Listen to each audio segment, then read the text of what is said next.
I'm Shane Nyland, and my co-host is Blake Musser. And these stories you're about to hear are from Weapons Company, 2nd Battalion, 4th Marines, 1st Marine Division, about the events surrounding and directly from the mouths of the people who were in Ramadi, 2004.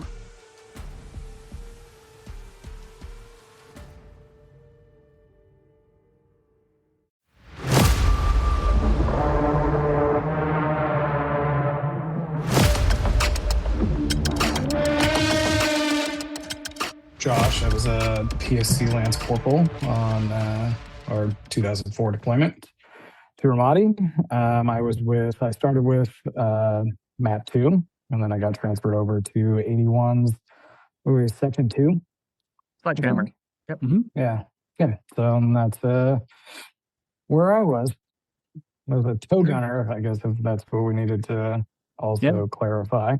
Although toe is what it really should have been. No, it was great to have you brought over, and I was telling Nyland when I said that you were willing to do it, that I have a very, very vivid memory of him coming over to me and pulling me aside and basically being like, make sure you watch over my boy here. Don't let him get caught up in the stupidity of 81s. And so it's pretty good. I mean, it was, I'll be honest, it was for me when I got transferred, that fucking sucked. And it was an emotional, for me, it was hard to admit, like, it was fucking emotional because we had just went through, like, Morris had just died. We had just done 3 fucking days of, like, the terriblest shit I've ever done in my life. And then to be taken away from the guys that I did it with to get moved over. And it's not to say that 81s weren't good, but it was like, no, I had this fucking bond. And then all of a sudden it was like, well, we don't, well, I mean, not that that's taken into consideration with anything in the military, but it's like, yeah, no, now you're getting moved because of what your job is. And I was like, and I was 18 when we got there. So it's not like my frontal cortex was still being developed. So I had no way of like trying to like justify like, this is actually, this is kind of a good thing because you're in a unique position that you're actually being moved because of what you know and how you're able to kind of do things. And instead I was looking at it more as like a negative kind of thing, like, well, fuck, now I'm moving over here to these fucking guys that I don't know. And honestly, I made some like fantastic friends when I was in 81. So it's like, it was like it wasn't all bad. But in that moment, goddamn, I was not, the first couple of weeks, I was upset. Yeah. So on the back end, and I think, I don't know if I even let on at the time, but I threw a fit on your behalf in the company office, in whatever that little COC that they had built with the maps and the radios and everything. Because they pulled me over and they're like, look, we're taking somebody from your platoon, preferably a tow gunner, and we're going to move them over to 81s. And they're like, we want Alderette. And I was like, nope, can't fucking have him. He's in my truck. He's staying in my truck. And they're going back and forth with me. Like, well, then who else? And I was like, we have a lot of NCOs and we don't need that many NCOs. What I do need is a good gunner, and he's a good fucking gunner, and he's already been there, and I need him to stay there. And they're like, well, then who do you suggest? And I was like, we have extra NCOs. Again, you can take Matroka. Why can't you take Matroka? And it wasn't that I was against Matroka, but I was like, this is a perfect person who has experience. Matroka's a good gunner. He's a solid NCO. And they were like, well, 81s doesn't need more NCOs. That might actually be a problem. And I was like, okay. Then can you take a machine gunner? I have other machine gun NCOs. And they're like, well, we kind of want to move a tow system over to 81, so that way they have the optics and the capability. And I was like, I don't give a fuck. You can take anybody you want. You're not taking Alderette. And it was a constant back and forth. And finally, Gunny Merarkey stepped up and he's like, you don't get a choice. And I was like, okay, Gunny, I guess that's it. And it was just like, I knew he was going to pick me up and choke slam me any minute because I was getting a little bit belligerent. And I was like, this is, I was like very close to him. And I was like, this is fucking bullshit. Like we've already gone through all these fights together. We've already had like I have him exactly where I want him. Like he is the perfect person for this position. And they're like, yeah, that's why we're taking him.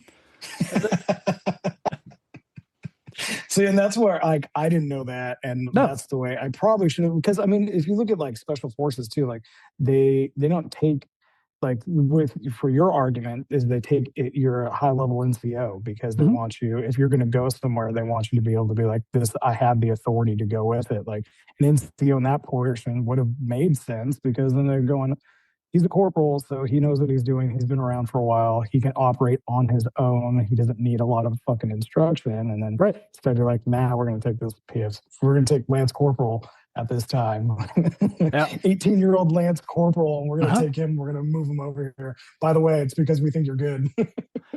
and I don't remember how I broke the news to you, but I do remember what you did when I told you because I walked back over the hooch and I was like, pack your shit. You're moving to 81s. And you threw your helmet across the squad bay, like it, and you were like, "Fuck you, fuck this," and I was like, "You'd be mad if you want. You're going." And I immediately turned around and walked over and went and found Blake, and I said, and that's when I said exactly what he just said. I was like, "You need to take care of him." I was like, "This is personal to me. I need you to take care of him." Well, thank you. I appreciate that. I was pretty angry. But it's funny is I have this thought of like Gunny Maraki's voice going, no, you're not fucking doing that.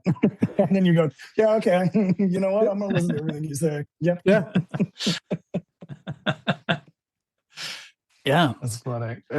So I am curious, just to rewind just a tiny bit, since we just talked about your platoon shift, but you did start with MAP 2. I don't remember exactly when you got to Weapons Company. When did you come in the first group of people, like August, September? I came like almost individually. I think there was only 2 of us that came from SOI. So I right before Christmas is when I got there. So Christmas is right before we went on Christmas leave. And then when it's funny actually when you picked me up from SOI is the first I can't remember if it was you and Corporal what's his name? Shorter Mexican dude. Not Miranda. Matroka? No, it wasn't Matroka. I can't remember his name. Anyways, the 2 of you picked me up, and when the 2 of you picked me up, you're like, "Oh yeah, by the way, go ahead and tell your family that you're leaving in February and you're going to Iraq." I was like, "Oh, okay." I don't remember that, but that sounds very accurate. Yeah, so it was the 2 of you picked me up, and like I was like, I just like walked off the like parade deck with like graduating from SOI. You're like, yeah, you're going, so come on, pack your shit, let's go. Nice, because I think at that point we had not broke out into mobile assault platoons. We were just about to after the Christmas leave, and so if you're saying Mexican corporal, it was probably either Pacheco or that's the one. Yeah, Pacheco. that's because me and Pacheco were told we were picking up a couple people. I did not remember that being you, and that's really fucking funny. Yeah, no, I think it was just literally because I think when my class graduated, there was only like maybe 15 of us going to 2-4, and everybody else was going to somewhere in the stumps. Either was from, wherever they were going, and so it was like it was weird because they're like, oh yeah, just you 10 are gonna go, and everybody else was going somewhere else, and I was like, all right, well, I don't know how any of this shit works. It's interesting. That's very telling in that we were so below TO, but they were still tanking up other units rather than 2-4. I just don't think anybody thought Ramadi was going to be what it was. And so that's just, I mean, you talking about ratios, that's also very telling that we weren't, because right after that, once we deployed, every SOI graduating class was sent to 5th Marines, basically. Yeah, we didn't get, well, I mean, think about like before we left, what were they telling us? We were going to do SASTO operations, and they're going to be, you're going to be doing fucking footballs, and you're just going to be kind of hanging out and letting them rebuild their shit. And like, it was like, yeah, okay, that worked for like a month. Yeah. And then everything took a giant shit. Yeah. So What's that his- means you were there for what? the whole March Air Force Base spin up, and I Yeah, you think don't remember that? Oh, no, oh, so I I got some definitely fun. I got some yeah. fun stories about that one. That's So why I was asking that's because I bet where, you do. yeah. So that's when. So I shot the number two dude. Do you remember that? Yes. Yeah, and it wasn't on purpose. So I was actually I got in trouble for that the first ND because I had no idea how a fucking machine gun worked or how a fucking open bolt like they go over it in SOI and it's like I have no idea how a fucking open bolt works. So if you keep the fucking belt on and you ride the bolt forward, guess what fucking comes out with it? The fucking firing pin. So it's gonna go off and that's how they work. So I had no idea. So that was the first one. But the second one that I got in trouble for was not an ND. Is I was trying to fire a fucking burst at that dude, and apparently just the one that I fired, the one round that came out, killed the number two guy. And I was like, and I got in trouble for it again. And I was like, nope, I was actually trying to shoot at that guy. So, but it was hard to argue with Gunny at that time. He just grabbed me. I remember he grabbed me up, he threw me down, and goes, "What the fuck is wrong with you?" And I'm like, and he gets me down behind a 240. He's like, unload this fucking thing. And he's yelling at me. He goes, what's your MOS? I'm like, I'm like, 18-year-old kid. I'm like, 0330. I'm 0352. And he's like, well, regardless, you should not have worked every fucking Monday. And it was true too, right? And then eventually I caught up on everything. But yeah, I just remember he fucking lit me up. And I was just thinking in my mind, I was not actually trying to fire. I was not an ND, man. Nobody wanted to fucking hear that. So other than March Air Force Base, do you remember any other training that we did before? I remember a range that we did, but I think it was before Christmas. So I think you missed that. No, we did a tow range. So we did a tow range. I remember that. Okay. Remember March. I don't know if we did anything else. I remember the British dudes were there and they were talking about satellite patrols and that kind of shit. But I don't remember. I don't remember any other training and stuff. Oh wait, we did a mount course too. Hmm. Yeah. Did we actually go to a mountain town, or are you just talking about the one we did in the backyard? No, we went to Mount Town. We were doing a live fire at Mount Town. So I remember that too. I just couldn't remember what exact dates it was. Yeah. Yeah. Yep. So I mean, don't ask me the dates either, man. There's a point in some of the deployment where I don't remember a lot. And it was I mean, as you guys are all very familiar with how many blasts I went through. A little bit of TBI, and especially the last one, I don't remember like a month. Like I probably should not have been on the line, and I probably should have went straight to BAS right after that one. But yeah, what do we do instead? What am I? I also was scared I was going to get in trouble for going to BAS, like for being like, "Hey, I got fucked up over here. My shoulder, I feels like my shoulder's been torn." But then I don't want to get in trouble because I was like, "Oh, I'm boot and still essentially," and I was 18, 19 years old. So then I'm like, I'm going to get in trouble and they're going to think that there's something wrong with me. And it's like, well, I mean, technically there was. Like that's what it was there for. But then I also didn't want to look like a fucking huge pussy. So I was like, you know what? I'm just going to deal with it. And yeah, for better or worse, here I am. Yeah, it's definitely a chronic culture in the infantry of like you never go to duck unless something's hanging off of you that you can't patch up on your own, or something, something weird. Like you can't get out of bed. You're truly near dead. Well, even then, but, you're still a malinger. Right. Yeah. Even I got like, I can't remember. I was taking a shower and I must have gotten whatever the fuck, the water in my mouth. I got so fucking sick. And I was like, just a fucking human sprinkler. And by like the second day, that's when I was like, hey doc, I think something's wrong. And he fucking looks at me and goes, holy shit. So they take me straight to BAS and they give me a shitload of fluid and a bunch of anti-nausea and all this other shit and like and antibiotics and shit. I'm like, oh, okay, well that was warranted. Yeah. But the fucking diet dysentery. Yeah, such a common story where people have something legit going on. And then you have the flip side where people have nothing going on and then go to BAS and you're like, what the fuck, man? You're ruining it for everybody else, because everybody else who has actual real shit like you're talking about end up skipping it. Yeah, well, like one of the blasts, I couldn't lift my arm at all. And I was worried that somebody was going to catch me, and so like when I would carry my gear out, I would hold it low because I couldn't lift my arm all the way up, and I didn't want to get in trouble for not being able to like lift things. And like I was so fucking worried that I'm gonna. It took like probably 2 or 3 months before I could actually move it again. And I was like, oh, good. It doesn't hurt as bad. Now I can do this. And like now I pay for it because the shoulder just pops all the time. It's never in place. Like it's not as strong as it used to be. Like it's been fantastic. Yeah. That even translated to Purple Hearts too, because there were plenty of guys who didn't want to get written up for Purple Hearts because at the time there was a policy that if you got 1, fine, you stayed. If you got 2, it was recommended that you leave, and 3, you didn't have a choice. And there were plenty of dudes who earned 2 or 3 Purple Hearts, but never went to BAS and refused. So they had wounds that were never documented. Yeah, it's part of like that. I mean, the last one that got me, that one really fucked me up, and I probably should have, like I said, I probably should have been on the line for at least a couple of weeks, or I should have had at least some light duty or something. Like, there's no way I could. I don't know how you guys didn't like how my speech wasn't slurred or how I wasn't acting like a fucking weirdo or more of a weirdo. Like, well, I'll be honest. I'll be honest. I was heavily concussed during a lot of that also, and so. How do you identify a drunk man when you're drunk also? Is he slurring or am I slurring? Yeah, right. Or is it my hearing slurred?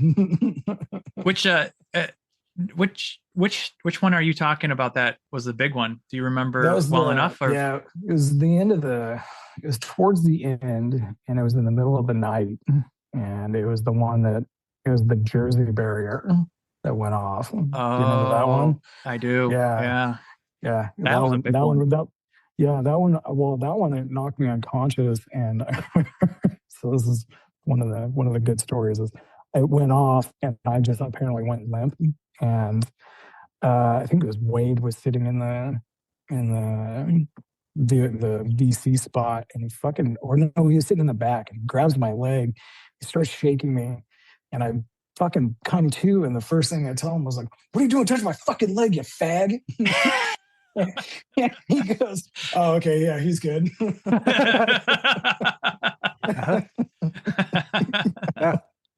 That seems to be your MO, because the first IED we caught was in March.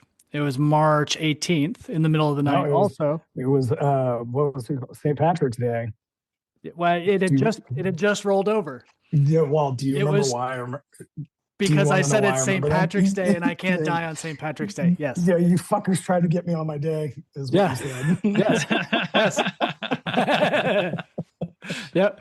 But I remember, again, this is a little early, so they were burying him a little too deep, but that was a fucking ginormous blast that engulfed our vehicle. And the only way I knew you were okay is because you were up there, fuck you, fuck everybody. And like you were just yelling, and I was like, oh, this is good. Yeah. Well, he's alive. Yeah, he's alive and he's angry. And I was looking for something. There was nothing to shoot. So I was like, all right, well, nobody around. It's the middle of the night. I didn't realize how big that one was. I always thought it was like it was just like a soda can inside of a telephone. I had no idea it was that big. It ended up leaving a pretty big blast crater in the ground. We drove maybe 100 yards past it. And the only reason why I know is because my dumbass got out. We didn't know what we were doing at the time. It was early in the deployment. I got out and I ran back because I thought we were going to catch somebody. I don't know who I thought we were going to catch, but I linked up with Staff Sergeant Coleman in the middle of the road. And we linked up literally right next to the blast crater. And it was huge. And then we went, me, him, and Harden, and I think Groves, if I remember correctly. And we went right around the corner, and there was a couple of guys loading rice bags at a shop, and we were like, "What did you see?" They didn't speak any English, of course. And yeah, exactly. Yeah, it was completely worthless. Well, cool, man. Yeah. Other than blast, do you remember? Go ahead, please. Oh, I was going to say, what's funny about that one too is first off, I apparently have been quite vocal is the way to put that. But that one was funny. Is when we pulled into what was it, the camp? Oh no, combat outpost. Yeah. They sent us over to the battalion surgeon. The battalion surgeon's checking me out, and I had like concrete and shrapnel here. And he goes, "Did you have glasses on?" And I started like, "Did you have like safety glasses on?" I started laughing. Like, "Yeah, it's gay, dude."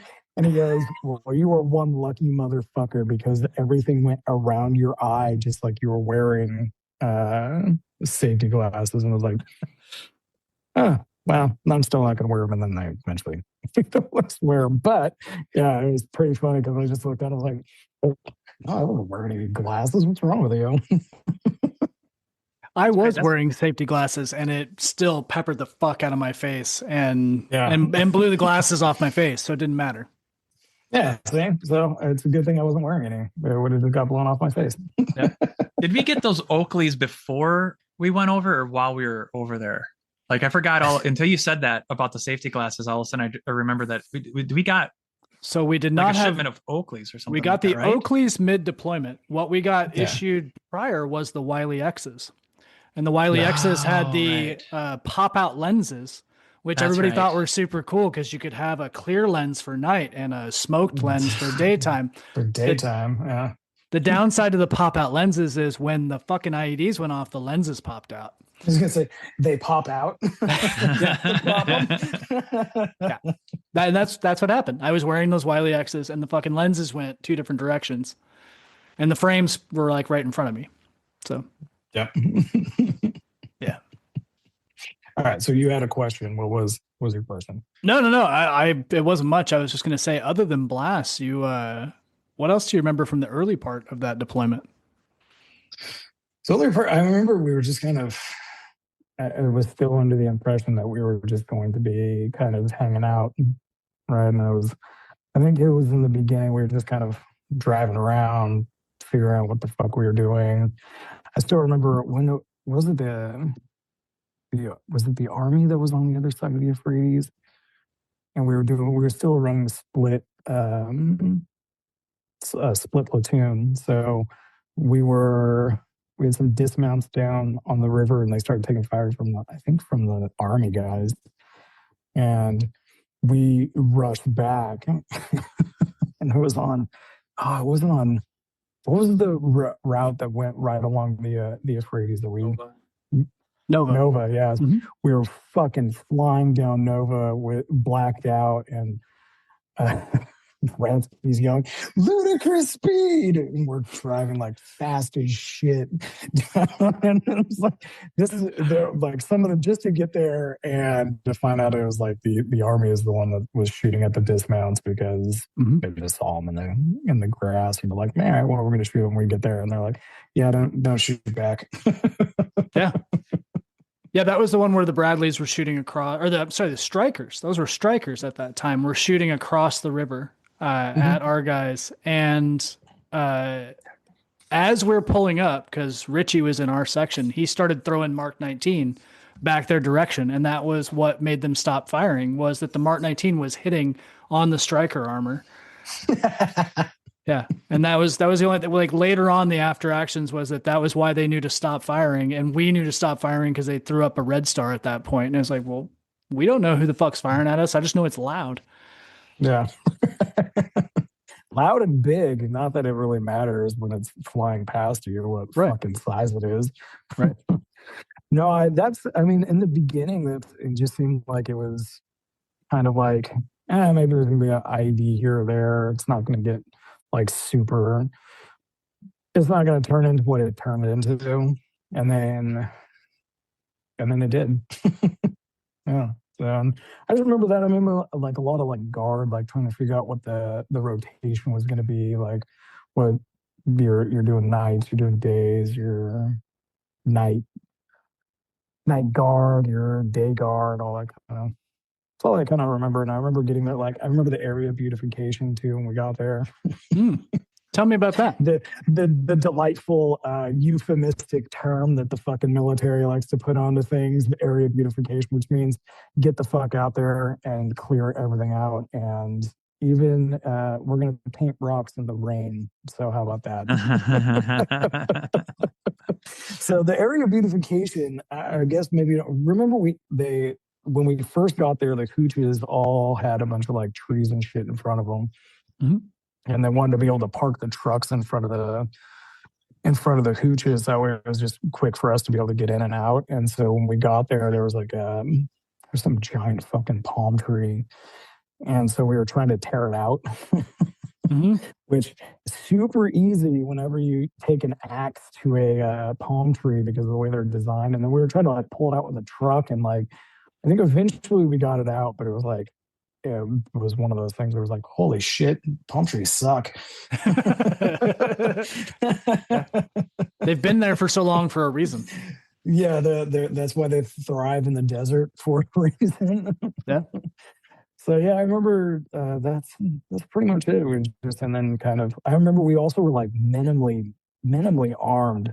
I would say like we didn't have a lot of ammo. We didn't have the tows at the time. We didn't have really I think maybe we had like 2 AT4s. Nobody had grenades. Flashbangs were not a thing. Nope. Like, and it was like just kind of all right. Well, and it wasn't hot as shit by then too. So it was like we hadn't even gotten to the enjoyable 120-degree weather yet. So it was just kind of it was just kind of like all right. Well, we're hanging out here. Go to the chow hall, eat, work out, come back, go on your patrol. And that was pretty much it until what was it, April 3rd? So, I mean, depending on what you're referencing, April 4th was the night patrol we went out on where Morris got hit and he died the morning of the 5th. And that, I feel like that really made it, I mean, personally, I felt like getting blown up by a giant IED made it a little bit more real, but that definitely sealed the deal when we had one of our own get taken down. And then the 6th was the first official day of the Battle of Ramadi. So I always got confused whether it was the 3rd or the 4th that he got hit. So glad to know that now is the 4th, and then because it was the by the time we got back to the hooch, it was already like 3 or 4 in the morning. But then that's when Staff Sergeant Coleman came out and let us know that because he died on the way to Germany, didn't he? Or did he die? Like they don't really know. I never heard for sure. The way it was relayed to me is just that he did not make it through the flight. That was it. I don't know if that was the flight to Baghdad or from Baghdad. I don't know. Or was it even the flight from like Combat Outpost? Because that's what I meant. That night really fucked me up. That one's really stuck with me for a long time. Like it fucked with me, and a lot of therapy and counseling, and a lot of little bit of a slight inner led to a little bit of a slight misunderstanding with the SWAT team. Oh no! Yeah. Oh my! So because that night before he got hit, we went to we went and got like good chow at it was called Junction City at the time. Junction City, but then it get changed to like the Camp Ramadi is what it was called after we left. But yeah, the big red one was there, the 1st Infantry Division. Yeah.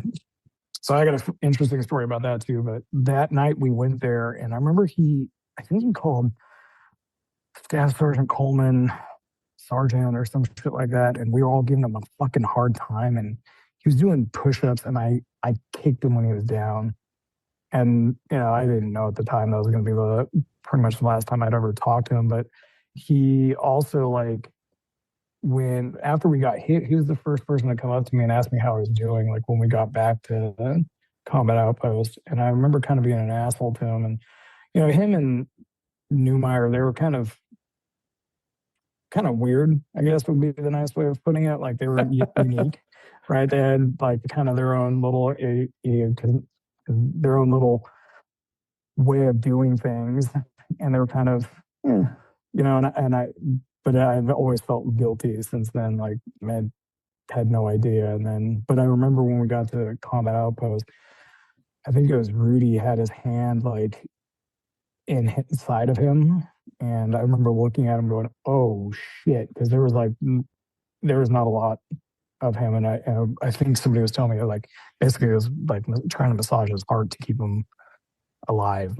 And then, they were using blue light, which was weird to me. Instead of using like, well, I mean, I guess they're using white light. Or like, why not use white light? They already fucking know that we're there. The helo's coming in, so just use fucking white light. Like, and I get it too, because if they're, you know, sniper or looking at like mortar fire, they're gonna know exactly where you're at with the white light. But I just remember seeing like the blue light. You can't really see a lot of blood under blue light, and like just seeing them like trying to all the corpsmen working on them.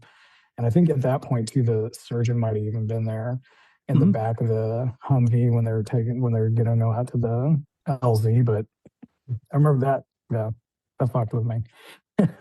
Still fucks with me.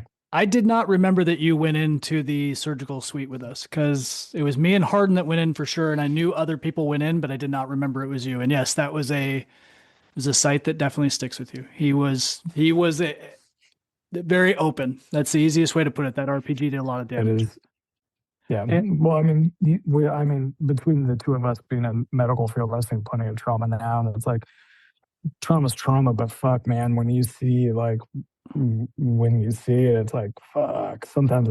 Well, I mean, I don't work a lot of trauma now too, but still, sometimes it fucks with me. Where I'm like, yeah. Is this the this is the world that I chose to live in? Yeah, very much so. Very much so.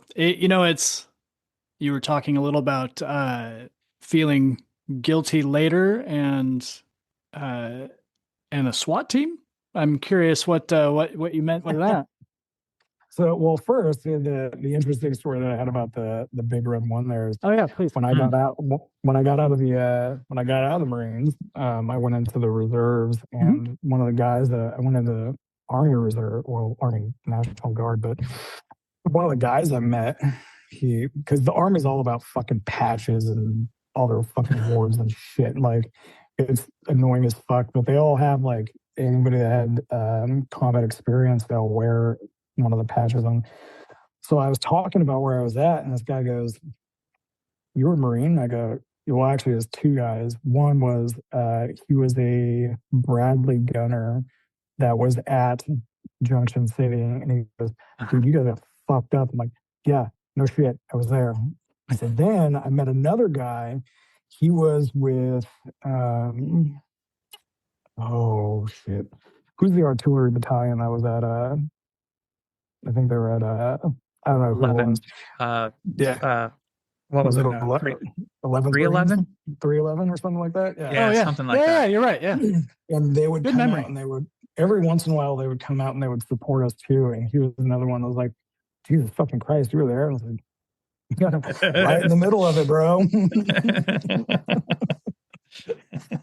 So my light disagreement with the SWAT team was, well, basically I'd been drinking a lot, and I never really addressed the issues that I was having. And then I guess the shortest, easiest way to say is that I was gonna kill myself. And then the woman I was married to at the time essentially wrestled.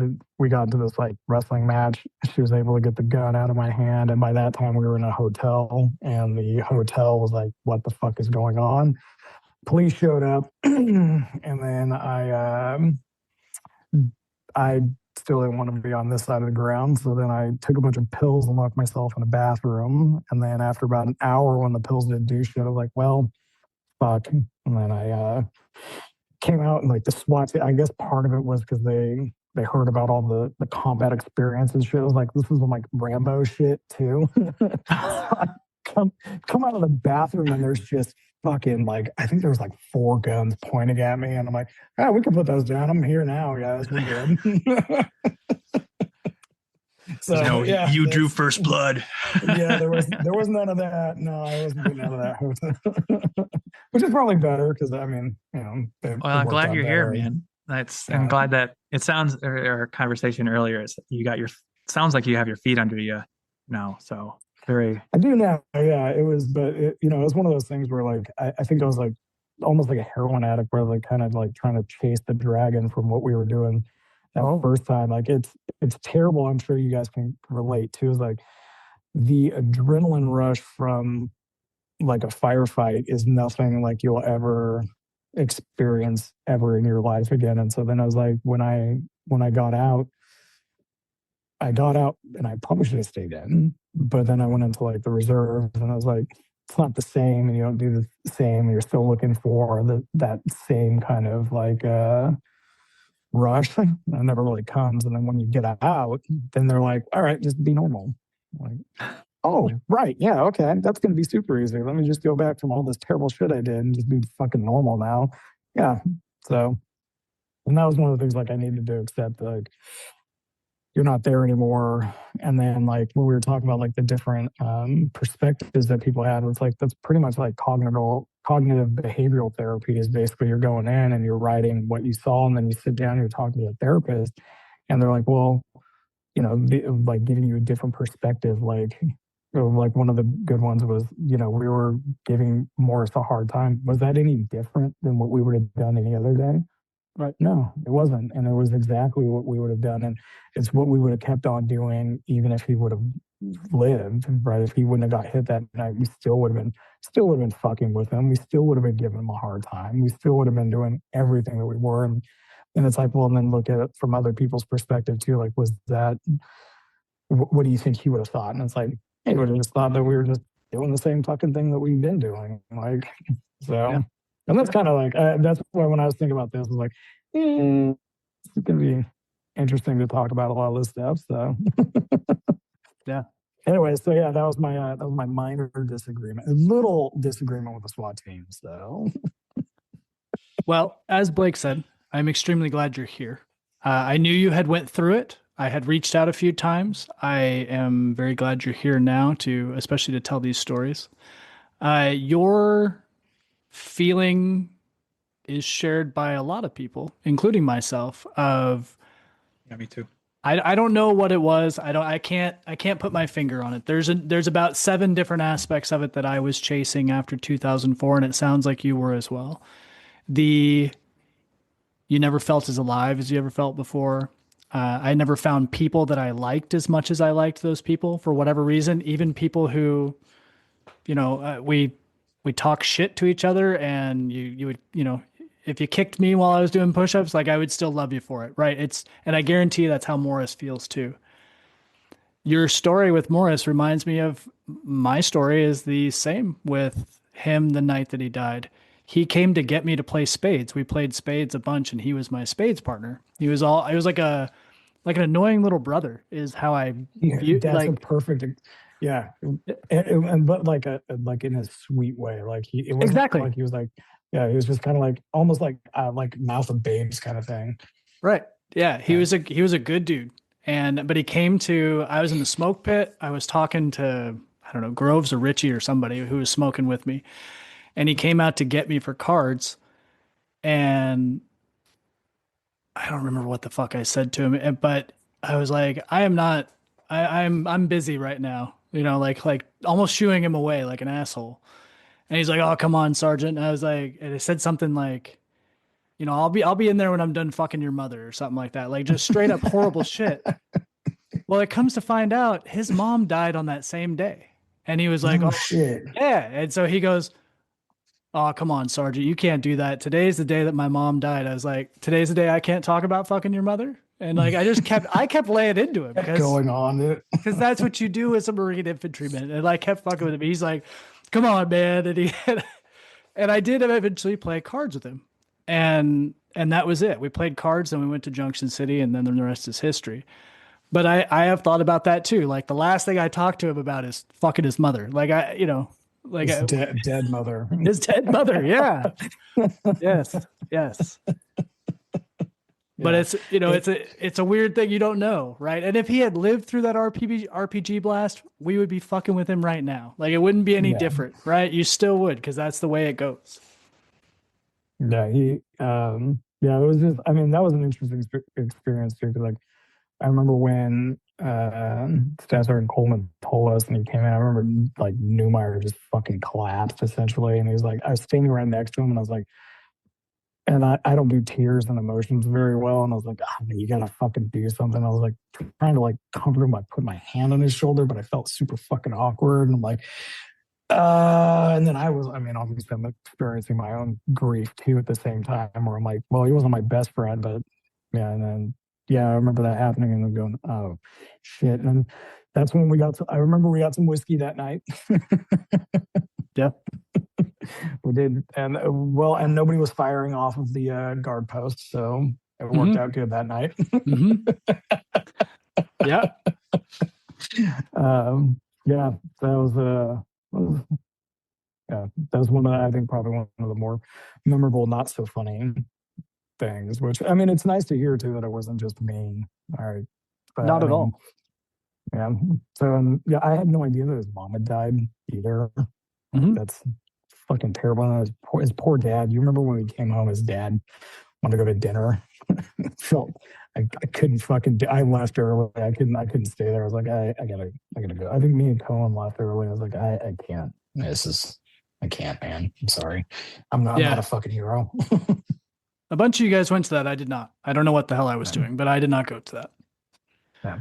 It was hard. It was hard to go to, and I was like, I gotta go. And Cohen was like, yeah, me too. It's like, let's go together. I was like, perfect. Let's leave. So then right after that, it was, oh, go ahead, Blake. I was just going to say it's you saying that it just reminds me just how, we have a lot of expectations on ourselves looking back on it. But as a 40-year-old looking back and thinking about what we were asking these 20-year-olds to navigate. And I have a lot of sympathy for our former younger selves and the people that are doing it now currently. That's, as you said, our prefrontal cortexes were not even fully developed, and we're trying to navigate these exceptionally complex emotions. Well, I think that's probably why they recruit, like 18, 19-year-old. You don't have a lot of the forward thinking. Your cortex, it's easy to kind of just tell you to go do things, and then you don't really think a lot about the long-term consequences. We're like, now we're all in our 40s and we're going, hold on, you want me to do what? I have more questions about this before I just rush into something. No, I understand the beginning part. The little part, the middle is getting hazy. What's the exit here? Yeah, like hold on. How are we going to really? No, and actually, something that you said about kind of treating it almost like a heroin. I quite literally, when I got out, I literally would say that I was an addict to the adrenaline. Like I was like, I actually stopped doing martial arts. I stopped putting myself in any kind of situation where I could get my adrenaline up, because I remember being a drug and being like, well, I'm chasing the dragon of what it felt like to be over here, but at least I can get a little taste of it. I get into this other bar fight, or if I pick on this other person, or confront the guy that's yelling at me as I'm walking down the street in Vegas, and he's just trying to sell me a CD. But or if I do 120 on my motorcycle splitting lanes, that's going to give me some fucking. Yeah. And so I had to cut it all the way out. Now that I'm in my 40s, I've gone back to it, but that's just because I don't have the energy to see it through. I was going to say, you don't have as much testosterone flowing either. It's a physiological response. That's right.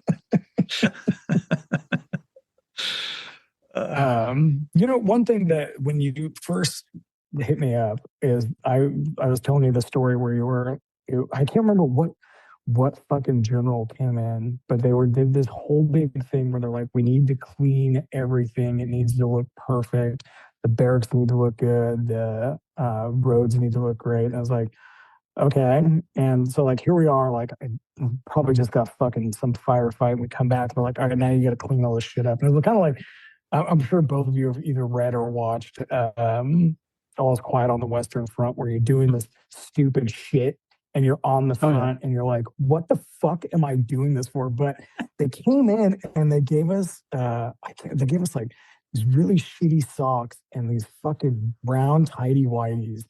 And I was like, I remember when we got them, like, who the fuck is wearing this shit? Like, these socks are crazy uncomfortable and this fucking tight butt. You did, and you put them on, and it was like you put them on, and you had some summer sausage that you fucking shoved in there too.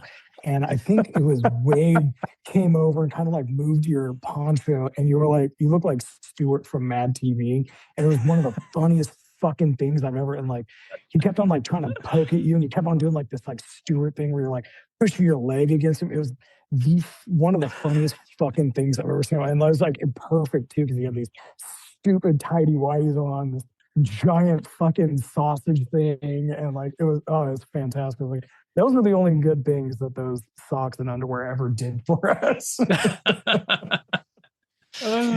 You're welcome. You're welcome. Thank you. I just think because your rack was like at the front, and it was and you had a wall, and I would just remember him pulling it off and me going, "What the fuck?" And then it was perfect.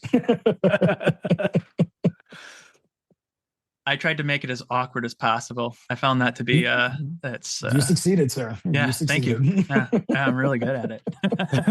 Obviously, it's something that it was a core memory that you rejogged. So thank you. That's too funny. No, I have a couple. I have a couple memories of just the stupid antics that we would get up to in there. And so there's a lot of cards, I remember us tasing each other a lot. And so that was we started doing that even before we left. We were doing that at Pendleton on the basketball court. Groves had gotten some fucking stun gun, and he's like, "Yeah, I'm gonna bring this with me." And so then he's like, "Let me stun you." I'm like, "Okay." And then we're all fucking tasing each other, and it was like, and then who was it? Somebody took something like out of one of those like electric fly swatters, and then they were using that, and that one fucking hurt. That was me. Yeah. That was you? Yeah. Didn't it weld to the fucking table too? It was like, that was quite an arc, bro. I had taken, that was the flash module out of a disposable camera. And is it? Okay. And I would charge it up and I'd throw it to people and they'd catch it and it'd blast and shock them. It was great. Yeah. Oh my God. Do you remember when we were, we were at, it was right before we pushed we were still at Kuwait, and we were doing, we were filling the bottles up with the gas that comes off of the MREs. Mm-hmm. We were doing the bottles, and we were like launching one, and one went off, and somebody was like, "What the fuck is that?" And he was like, "We should probably stop doing that." Yeah. That was, oh my God, I'm going to fuck up Staff Sergeant Walker. He's the guy, Staff Sergeant that ended up getting killed. But he was Staff Sergeant Walker, and he hit the deck because he thought they were getting mortared.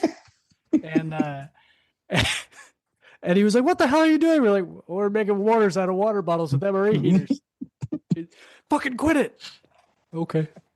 Well, I mean, think about it, when we left too, like there were not a lot of guys that had any combat experience. Like I think about them, like Staff Sergeant Coleman did, Gunny Merarkey, McCabe. But really, that was kind of like it. It was like maybe 5-6 guys that had ever. But that's a company of 150, 120 guys. So not a huge ratio. And so we don't fucking know anything. Like, now I think about it, like if that happened on my second, third, fourth, fifth, I probably would have done the same thing where, "What the fuck are you doing?" Right. Instead of, I don't know, I'm fucking 18, I'm bored, we haven't done shit, and guess what? I have matches and a lighter, and this fucking gas is flammable. So guess what I'm gonna do? Yep. That's too funny. That's hilarious. So yeah, what do you like? I guess what do you guys like remember most about it, or like what was like your guys' biggest kind of takeaway from everything, or how did it affect you guys? I try not to make it too much about myself, but I'll tell you a story about you since we're interviewing you. Yeah. I remember how you got your call sign, which was Jedi at the time. And we had gone to the industrial district where had all those cars that they had been working on, and we found a taxi that had a couple of bullet holes in it. And we went over. Oh shit! Yeah, you remember this story? Good. I know Good. exactly where you're going with this one. Yeah, it's great. So if I remember correctly, you had a little bit of martial arts experience, and we had been, we had always messed around behind the hooches, like wrestling and doing hand-to-hand combat. Everybody was always getting into fights. And I thought that was good, actually, because I feel like it made it to where putting hands on somebody didn't feel foreign to anybody because we were always doing it. But you showed a little exceptional skill that day because we called around every one of the shop owners. We went in there. They were like, hey, who the fuck owns this taxi? And this young dude comes out and we're like, hey, man, you own this taxi right here? And I don't remember who was speaking Arabic because we didn't have a translator. So I think somebody was reading off. We did. It was Rocco. Oh, we did. You okay. Remember? Yeah, you remember. I didn't remember Rocco? having Yeah, I remember Rocco. I didn't remember having a translator. It was Rocco, and the kid was it was like a kid who was like maybe 14, 15 years old. Yes, good. Yeah. I'll elaborate. Yeah, young dude, and there was bullet holes in it. And what was funny is we popped a bullet out of one of the magazines and put it in the bullet hole, and it was a perfect 5.56 hole, right? It was American made hole. And I mean, probably not that the Iraqis didn't have 5.56, but it was likely that this taxi had been shot up. And this guy comes over all proud. Oh, yes, this is my taxi. And he's got his chest all out. And before I could even say anything, because I raised up my hand to like yell something, before I even did that, you blew right past me, grabbed that dude, put him in the arm bar, and bounced his head off the taxi about 3 times and took him to the ground. And you were like, is this you, motherfucker? Is this you? And I was like, oh. And from then on, you were known as Jedi. Yeah, it was great. Yeah, so I remember that because Rocco was talking to him and I was standing there and he was kind of like giving us shit and he was kind of laughing. Yeah, he was laughing at us. Yeah, he was laughing and I went, fuck this guy, because it was literally the next day after Morris got hit and I went, fuck this guy. And he thinks it's fucking funny. I was like, I'll show you what's fucking funny, bitch. And I fucking walk up and that's when I grabbed him. And I remember after I got him on the ground, he was like losing his shit. And Rocco goes, well, that's what you fucking get for laughing at these guys. So is this your fucking taxi? He goes, no, it's not. Yeah. But he went from laughing to tears very, very fast. Yeah. And all of a sudden changed his story. And we ended up letting him go. But it was, I just remember you moved like lightning. I was like, oh, well, I'm not involved in this interrogation anymore, sir. Good luck.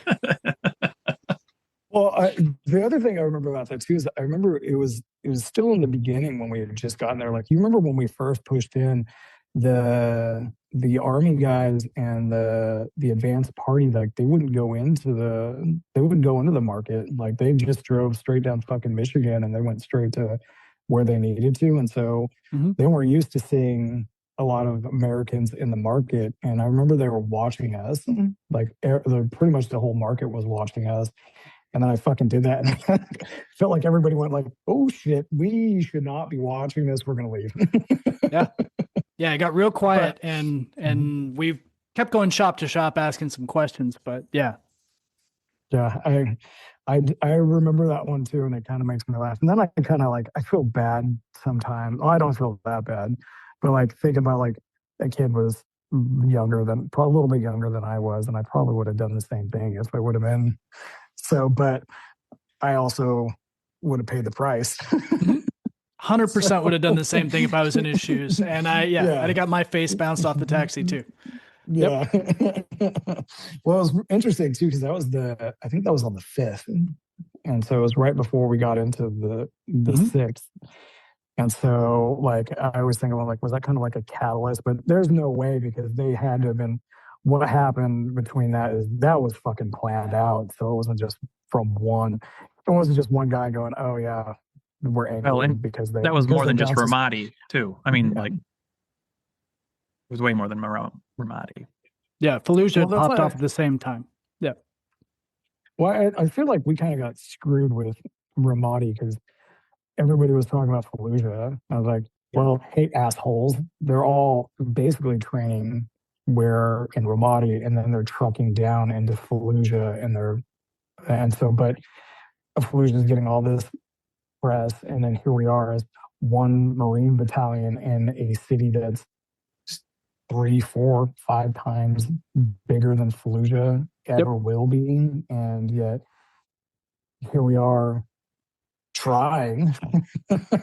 like I think about it, I'm like, there's no fucking way, like manpower wise or anything we could have done that was going to be able to control or have really any huge impact on. I mean, 6 months after we left, they apparently the Marine Corps agreed with you because they said that it could not be controlled by one battalion, and they split it into 4 parts technically.